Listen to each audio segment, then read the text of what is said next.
Nurses today play a vital role in preventing falls and fall-associated injuries to their patients while caring for their conditions. There's a lot of nursing shortages, and current universal fall precautions prevent nurses from appropriately predicting and preventing hospital falls. After receiving shift report, the incoming nurses begin their shift by assessing different kinds of risk factors for each patient and implementing fall precautions for all of them, but giving these specific interventions for those who are screened at risk. They rely on these bed alarms to alert them when a patient is unsafe, but that often delays intervention. So our proposal is the implementation of a remote video monitoring system. The RVM system will be placed in the patient's room, and it will deliver 24/7 monitoring to a telesitter on monitors displayed in the nurse's station. The telesitter will begin their shift by gathering report from the nurse, then they'll monitor patients, and they assess for any unsafe behaviors. These telesitters will have direct communication with the nursing staff via a mobile heartbeat phone, and their sole focus is observing the at-risk patients. Once notified of an unsafe behavior, the nurse will immediately enter the patient's room and address the behavior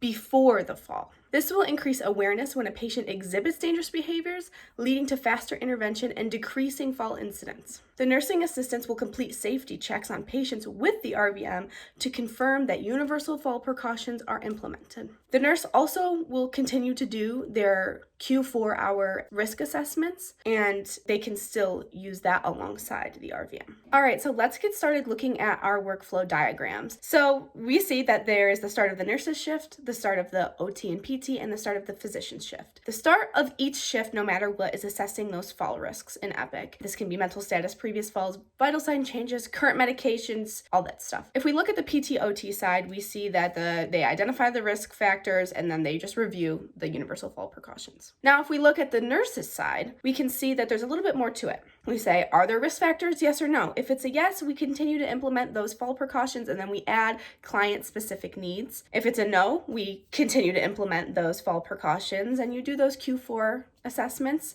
and then you're done. If you notice in those Q4 assessments that you see something, you go back, you reassess. Now let's say you go and there's a new fall. If there is a new fall, you have to conduct a fall assessment. Then you have to implement risk for injury nursing interventions, turn on bed alarm, confirm they're wearing non-slip socks, confirm they have a fall risk bracelet on, and then do an incident report. Then you just have to hope that those will help again, even though they were implemented before, they had a new fall, we have to hope that something is going to change, right? If we look at our new workflow diagram, see, it looks a little bit more complicated, but it just adds those necessary steps to keep patients safe. So if we look, we have telesitter shift, start of the nurse's shift, and start of the nursing assistant's shift. We all start by assessing those risk factors in EPIC. And if you look, the telesitter will also receive report from the nurse, and then they identify those fall risk patients, and then they look, they monitor, and is a patient doing any unsafe behavior? Yes or no? If it's a no, they continue to monitor.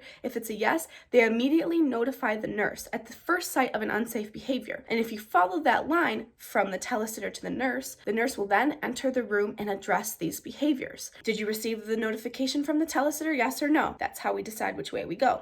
If we do, you assess those unsafe behaviors and you implement those interventions for the client's specific needs. If it's a no, you make sure those universal fall precautions are implemented. You make sure that RVM is still positioned correctly, and we turn on that bed alarm. We still complete those universal fall precautions, of course. Now, if they were already implemented, you just have already completed your assessment and you make sure that the RVM is correctly positioned in the room, and then you continue to do those Q4 assessments, and then we document our findings. So if you look over, you also see that there's a nursing assistant shift. That's because they're also essential for this. They will also monitor our patients and continue to make sure that those precautions are put in place. You see, they get the report from the nurse, they identify those risk factors, and they do hourly checks on these patients. And then they always check, are these universal fall precautions implemented? Yes. Your assessment is complete? No. You make sure you turn those bed alarms on, confirm non-slip socks, and place the patient with the call light in reach. And then they document the findings. So after looking at those flow charts, just putting this all together, the RVM system will allow for continuous monitoring of fall risk patients, timely management for patients that are exhibiting any unsafe behaviors, and quick nursing interventions to address those unsafe behaviors before a fall can happen. The addition of this telesitter will add to the workflow by allowing the nurses and nursing assistants to do their job